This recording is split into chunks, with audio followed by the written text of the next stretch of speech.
You're listening to Radio VR, the voice of Russia in London. I'm Tim Walklate. In recent weeks, the Islamic militant group Boko Haram has stepped up its activity in northeastern Nigeria. A devastating attack at a bus station on the outskirts of the country's capital, Abuja, left more than 70 people dead. Over the Easter weekend, Boko Haram claims responsibility for the attack. A day later, the group struck again, kidnapping as many as 200 schoolgirls in the northeastern Borno state. They're yet to be found. In 2014 alone, more than 1,500 people were killed in Boko Haram-related violence. It's been the bloodiest year yet. But how much do we know about Boko Haram, whose name means Western education is sinful, and how dangerous is it to the future, not only of Nigeria, but internationally? Joining me in the studio to discuss this is Dr. Titilola Banjoko from the Nigeria Leadership Initiative and Senior Research Associate at the Foreign Policy Centre, Matt Carr, author of The Infernal Machine, A History of Terrorism, Murray Last, Professor Emeritus of Anthropology at UCL, and Andrew Walker, a writer and journalist who's worked on Nigeria since 2006. And joining us on Skype is Saratu Abiola, a Nigerian writer and editor of NigeriansTalk.org. Thank you all for joining me. I'd first like to ask you, Andrew Walker, how big is Boko Haram? It's very difficult to say with any degree of accuracy how many people are involved in this one group, because the group itself is segmented into different cells and different parts of the organisation. There have been reports recently of how they've hired people to come and raid towns, and so it's not a one figure. The group itself has gone through many different incarnations, many different moments of its existence, where at one stage there were almost an open group of Salafi reformers working in Maiduguri. This is before the 2009 uprising. They had their own mosque, they had their own farm, they had their own reputation as being somewhere where people could come and receive social benefits and work. And then after the government came down on them very, very hard, they've been scattered into different groups. Despite having this kind of diffuse structure, there is a kind of a central group of people who direct what they do. Because if you look at the history of the attacks, you can see that they change and adapt very quickly and move to a number of priorities, which I believe, personally, is directed by a central core of a number of people, numbering probably in the dozens. You know, you can see that in their transmissions through their leader, Abubakar Shekau, and through the targets which they go after, their priorities shift. They're not simply a terrorist group, are they? I don't really know what a simple terrorist group is. It's you can see elements within their actions of, I think, a mixture between a guerrilla insurgency mixed with a very, very potent personality cult. They're the followers of Muhammad Yusuf, and his influence reaches down into the second generation of leaders. That time that they were driven out by the state really still looms large in their own folk ideology. And we can't really penetrate that. We don't know what their internal myth-making process is. We can't really kind of say, you know, how these people keep together as a group. Over the past, I think this year has been the bloodiest year in terms of Boko Haram-related violence. Dr. Titilola Banjoko, why is Boko Haram thriving now? My personal view is, and the view of a number of Nigerians, and indeed non-Nigerians, is that the environment in which it exists is enabling that. There are a lot of issues, fundamental issues that haven't been addressed, and so obviously Boko Haram expresses that in a way that I don't support, but the systemic and endemic corruption in Nigeria. You mentioned the issue about they were being provided with social services. All these things have gone, and it has created a vacuum. And that, to me, means that some people will resort to illegal means, and people are taken advantage of. So while you have powerful leaders or powerful people within Boko Haram, I would say they're exploiting fertile ground in which it's evident that things are happening. I mean, the news about Nigeria recently as the largest economy in Africa. Well, I think that's a joke. It's the largest economy, but you have to ask, what does that mean to 70% of the population? Grinding poverty, and the word poverty, when I say grinding poverty, will mean that people will take up any amount of money, no matter how small it is, in terms of their survival. And that mirrors what happens actually in many sectors across the country in Nigeria, in that money tends to answer a lot of things, even in politics. So therefore, money would answer things to what people are looking for. And I think that therefore enables ideologies that you don't support to thrive. So Boko Haram is, whether it's a movement, whether it's a terrorist group, there is an ideology that they've exploited. And a lot of people actually, some people are sympathetic to what they're fighting for, even though the means are wrong. Just as a side point, would probably be quite useful. What exactly is the group's ideology, if you can sum it up in a nutshell? Well, first of all, they believe that a number of political leaders from the North are corrupt, that they've held the North back. The fact that when the structures that were in place, whether they believed in them or not, when, pre-2009, that kept them out of harm's way, were dismantled, then you left them all exposed. So that therefore means that there is a grievance against the state. I mean, I personally, as an example, I have my concerns about what the country is doing to a lot of people, but I will not express my concerns in a way that Boko Haram would. But somebody said you die once, and if you die once, what are you going to do in the process of your dying? And that to me is an issue. And then you have to remember Nigeria as a country is a religious country where politics, business, religion, everything is interwoven. And that therefore makes it easier for people to be exploited under the banner of religion. I mean, one of the things that possibly people from outside Nigeria wouldn't know too much about, the North-South divide. How much of an impact does that have on the volatility of Nigeria and the Nigerian state at the moment? I'm from the South, but actually my brother's a Muslim.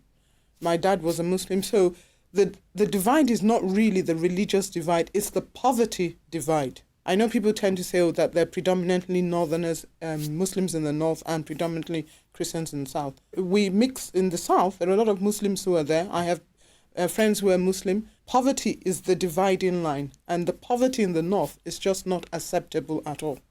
Saratu Abiola, you're in Nigeria. Would you agree with that? Throughout the country, you will find, whether it's the east or the southwest, the north, the south, you will see really desperate poverty in a lot of these places. But when you look at the numbers, and then when you actually go to some of these places, the assertion is supported that, the Almajiri system, for example, is a good example of this. That poverty is almost institutionalized in the north, in a way that it's not down south. So yes, I mean, to that, I would say that I agree with that, yeah. Professor Murray Last. In all these histories of resistance, dissent, within a year or two, the military component in a reform movement usually takes charge. It did even in the famous jihad of Shehu Danfodio. And it seems to me that you might be barking up the wrong tree to focus on the ideology, rather the dynamics of who is running day-to-day operations. It's not ideological to kidnap girls or blow up schools or any of these things. The second point, I think, related, is that it's clear that people have said that they've received contracts from Boko Haram to join the fight for a set time, and at the end of their contract, they go away. And the sums are quite large. Corpses of Boko Haram fighters, which are quite rare to find, are actually been found with 100,000 naira on them. So basically, for an awful lot of people in Boko Haram, it's a perfectly good job with a degree of impunity, because the army has a habit of withdrawing before an attack takes place, which is very wise. But it does mean that you can get the whole picture wrong. And the third point, which is important, having been in the countryside in northern Nigeria twice this last 6 months, there is a level of insecurity not related to Boko Haram at all in southern Katsina, in Zamfara, in Taraba, in Benue, Nasarawa. This is a totally different scene. And in a sense, the real problem is how on earth would a government ever disarm people, remove the guns from it. And until they can do that, the insecurity will be there. So you're simply saying that money is the driving force behind the movement? Just recently, it is available. They have shown people that they've got enough cash to last them 50 years. God knows where it comes from, but it's in US dollars, or it was seen in US dollars. And one assumes people can change the cash into naira. I mean, there's a whole world of the economics of Boko Haram that isn't terrorism or anything like that. It's a straight financial opportunity. Matt Carr, would you agree with that?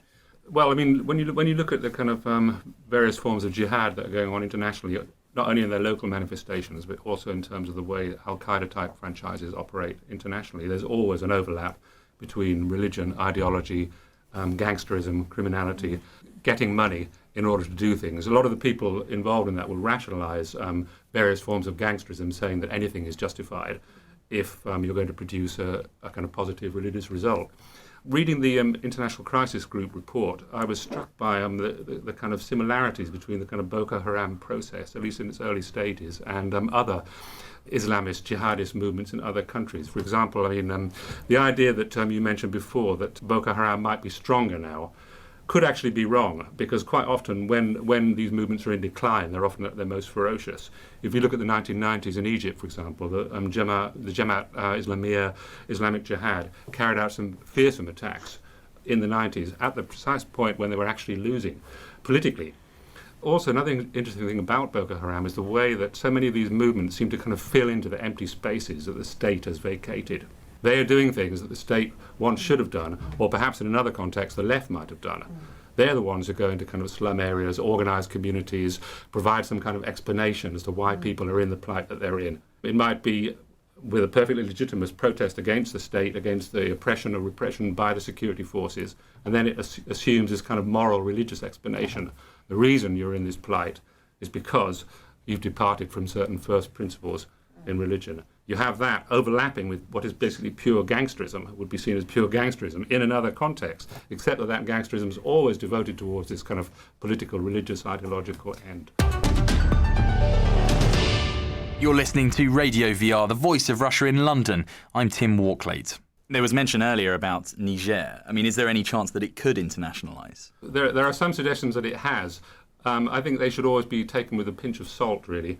I mean, it's in the interest of certain governments to portray any local movement as being some kind of offshoot or consequence of Al-Qaeda. It's also in the interest of some of these movements to present themselves as being linked to Al-Qaeda in some way. It gives them a certain amount of prestige. It sometimes gets them a certain amount of money as well. So there have been reports that this is the case, that there are various connections, for example, between Boko Haram and Al-Shabaab in Somalia and so on, in terms of training and money. It may well be going on. I think we should be wary of a tendency to kind of create in our imaginations arcs of insecurity and so on in Africa, as the way that has been done in the Middle East, because you end up kind of basically creating a kind of war and terror discourse in which all these groups, somehow the local causes, the local specifics vanish, and you're left with this kind of collective movement of Al-Qaeda that we, the West, must somehow confront. And the legacy of that kind of discourse over the last 14 years has been pretty disastrous in other parts of the world. It's really difficult for someone, who has lived their entire life within the kind of boundaries of intellectual boundaries of the, what we know as the nation state, the kind of the comforting, politics and the strength of whatever that, to put yourself in the mind of someone who, lives in a village in this part of the world which has absolutely no concept of the state. Exactly as Matt's saying, that the way that we approach it is by coming up with questions like, is this to do with Al-Qaeda? When really, I mean, that's nothing to do with what's actually going on in the ground in terms of day-by-day movements of this group.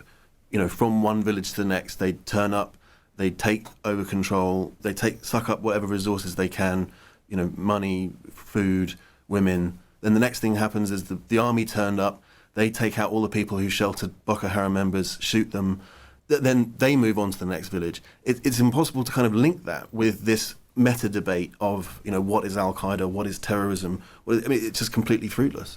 Saratu Abiola. We're talking about Boko Haram. Are they spreading across Africa, they're spreading. I mean, I'm definitely a lot more concerned about the spread within Nigeria. I don't know if anybody saw that video that came out after the Yanya bus park blast, where Shekau for 30 minutes or so was intoning and beating his chest. Once again, Shekau talked about hitting an oil refinery. The nearest oil refinery in the north is Kaduna. And that's not a place that really in the past year you've seen Boko Haram hitting Kaduna. That hasn't happened much.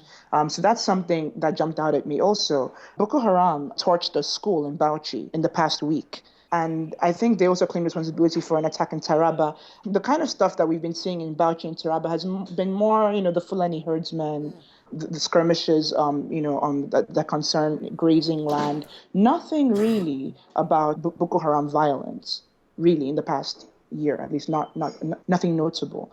That spread that we're beginning to see, you're seeing that, and definitely an intent to spread across Nigeria. But when you look at the scale of it, you can't compare, for example, an attack on an army base or an attack on a police station or in a government building to torching a school. Yes, they're both deadly. So you definitely see the intention to want to hit more places. I don't know if this shows Boko Haram gaining strength necessarily because of the kind of targets that they're hitting, beyond their immediate areas of strength, Borno. I kind of wanted to just throw that out there and see what people thought of it. I mean, Tim, you asked the question earlier, but I was just wondering if anybody thinks that Boko Haram is gaining in strength or is gaining momentum. I don't know if that's necessarily true. You're shaking your head, Dr. Banjoko. I think, just like Shayat, I don't think they're gaining strength. I think it's more of the need for the Nigerian government to step up what they're doing in terms of, in a very credible manner, not indiscriminate, in terms of security. And we're all talking about the International Crisis Report. I read it and I laughed when I saw a sentence there that Nigerians lack security, but the political leaders don't. If the same level of security that our leaders enjoy, if that level of security is put in very strategic places where are very susceptible to attacks, there is a potential to reduce the attacks. Not putting the level of security that they will run away when the attack is going to happen. I mean, to me, that's not security. That is what we all do in Nigeria, where you have buy your own security. That is not state security. That is most households in Nigeria have personal security. That to me is not the level of security that you should be putting in places that are most likely going to be under attack. So for me, it's the capability, and I think that same report talked about the fact that a lot of money is, within the Nigerian police force. There are, things like corruption, lack of training, capabilities. So the question is, do we have the capabilities to be able to address these responses and mitigate the attacks? And I didn't say eliminate, because we know it's very difficult to eliminate, but you can minimize the attacks. Secondly, it's also about, as well as having a military response, and the Nigerian government has come up with what they call the soft approach to terrorism, where you're looking at winning hearts and minds. And it's about delivery. We can come up with platitudes, we can come up with statements. There needs to be immediate delivery on the ground that is visible and brings about credibility and confidence in people living in those places. Lack of confidence, if you ask some people, are you really confident that the Nigerian government has a handle on this? The answer will be no. Some analysts have said that the Nigerian government has been too heavy-handed in their approach to Boko Haram. Would you agree with that? It's not, when you say heavy, it's been indiscriminate, the way it's been applied. That's first of all. So a lot of innocent, people have been caught up in their response. You described it, where you say they go into villages and you kill indiscriminately. So what you do when you do that is actually you create resentment to the military, who really actually should be partnering with locals to be able to create that environment where it's secure. And some of it is lack of training. Some of it is cultural, the way we do things. We do come in heavy-handed in places where you shouldn't. I'm laughing, and it's not a laughing matter, but I'm laughing because some things, when you have to look at how do we act as a country and respond to things, and some of it tends to be indiscriminate. So I wouldn't say it's heavy-handed. I would say it's not targeted in the right places, and there needs to be a system whereby when you catch people, actually people are brought to justice. And I don't just mean Boko Haram. I also mean that people in the military, and I don't just mean the Boko Haram, I also mean political. In other words, there needs to be a consistent approach to people who are breaking the law across the country at all levels. Otherwise, it's two-faced in that you're doing it for insecurity, but actually there are political issues that are not being addressed. There are economic issues that are not being addressed, in where people are wanted for crimes or corruption, and yet nobody is prosecuted. It is really the elites get away with what they want to. Maury talked about money. Most of these Boko Haram people having money. Where did the money come from? Surely somebody's funding it. Or, even if they're not funding it within the country, there are avenues in which that money is getting to the country. And I do believe the government can address this, but if you're going to address it, you have to address not just that aspect of corruption. You're listening to Radio VR, the voice of Russia in London. I'm Tim Walklate, and today I'm hosting a discussion on the Islamic militant group Boko Haram. Joining me in the studio to discuss this is Dr. Titilola Banjoko from the Nigeria Leadership Initiative and Senior Research Associate at the Foreign Policy Centre, Matt Carr, author of The Infernal Machine, A History of Terrorism, Murray Last, Professor Emeritus of Anthropology at UCL, and Andrew Walker, a writer and journalist who's worked on Nigeria since 2006. And joining us on Skype is Saratu Abiola, a Nigerian writer and editor of NigeriansTalk.org. Professor Murray Last. Yes, can I just come back to, it's actually a matter of great interest in northern Nigeria, is why big cities like Kano and Katsina are not nearly as caught up in Boko Haram. There may be a small group, Ansaru, but at a popular level. So there remains the question of why is it confined by and large to the northeast and with different cells. So one of the explanations is, of course, that the northeast has access to a rather remote bit of the Niger, which has always been at the far end from Niger administration. Second, it's on the borders of Chad, which has always had the most efficient army and terrorist rebel group, the Chubu. And of course, you've got Cameroon. And a lot of the current trouble is down in northern Adamawa, which is basically southern Borno, towards Gwoza and the Sambisa forest. So there is a strategic reason why that northeast is actually a very good place for starting an insurgency and maintaining it. And I think, in a sense, why Boko Haram is still thriving, as it certainly is because there are real problems. And the army is, of course, seen as an army of occupation. And on the whole, people don't support armies of occupation in the way you need to if you're going to have that. And the army has organized what are called civilian joint task force, which are local youths, militias, who are just as happy to shoot people they don't like. And so you're beginning to split communities in a way that will make it extremely hard for people like Dr. Titi to restore the community sense in 10 years' time. And I think and we'll need psychiatrists, we'll need a whole lot of things, because Boko Haram is really fascinated with death. They circulated a video showing how a Boko Haram man was trying to cut off the head of a policeman, and he had to twist it, and it was the sort of video that makes you feel quite sick. And my friends that saw it, I've not seen it, say they just couldn't sleep after that. So one's dealing with a much deeper problem than just poverty or things like that. It's that it will be for Dr. Titi and Sarah to mend a community that is beyond politics and things like that. Andrew Walker, very briefly. The incredibly important thing to say, on top of what Murray's just said, is that the thing that is really putting Nigeria at risk, I mean, let's be honest, a group like Boko Haram could continue to kill people in wholesale, large numbers in the northeast of Nigeria, and nothing would ever happen.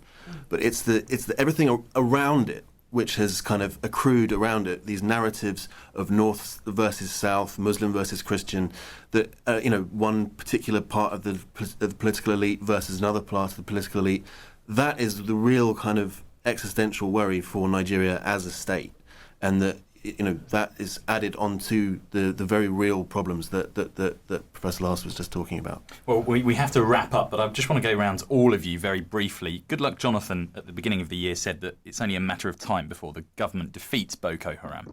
First of all, Matt Carr, do you agree with that? Is there any chance that the group could be uprooted anytime soon? From what I can see, there's every chance it could be uprooted, but it depends, as in all these kind of groups, it depends on the government response, really.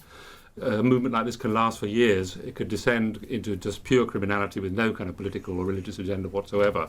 But it demands a very intelligent response from the state, a kind of comprehensive, holistic response from the state that is not only concerned with killing Boko Haram members. That's easy to do.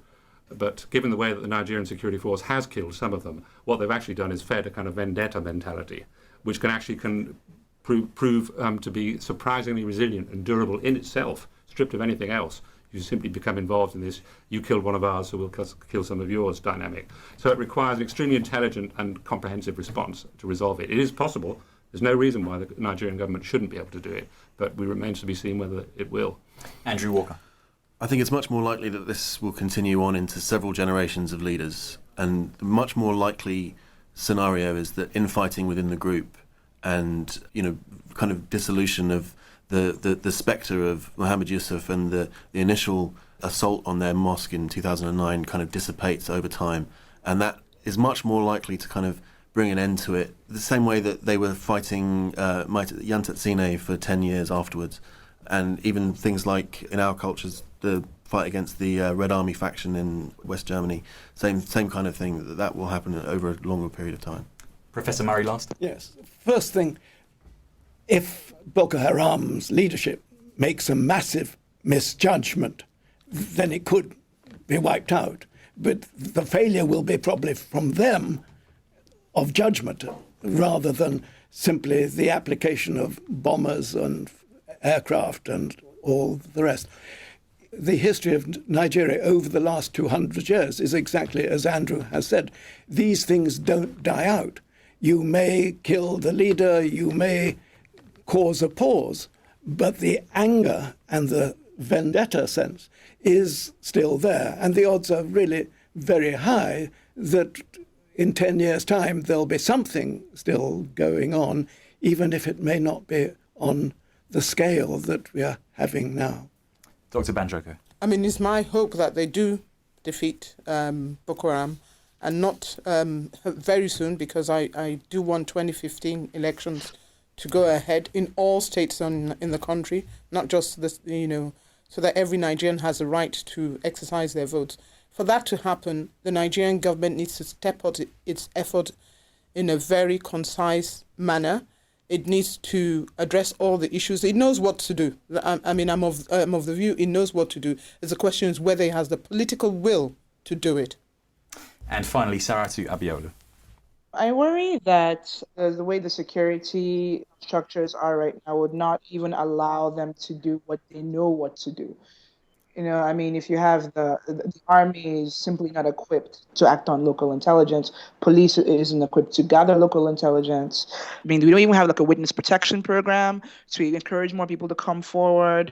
There are just so many little things, infrastructurally, that need to be put in that would allow them to be able to go out there and defeat Boko Haram. But because they don't have that, I think the likelier scenario, just like Andrew was saying, is that BH would overstretch itself and disintegrate. I will always continue to have skirmishes, arising again and again in the region. Well, we'll have to end it there on Radio VR, the voice of Russia in London. I'm Tim Walklate, and today I've been hosting a discussion on the Islamic militants group Boko Haram.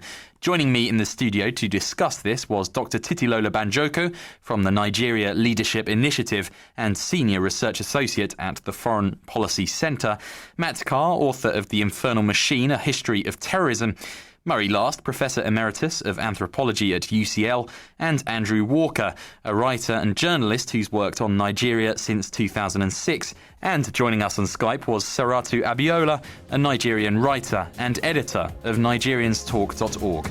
Thank you all for taking part.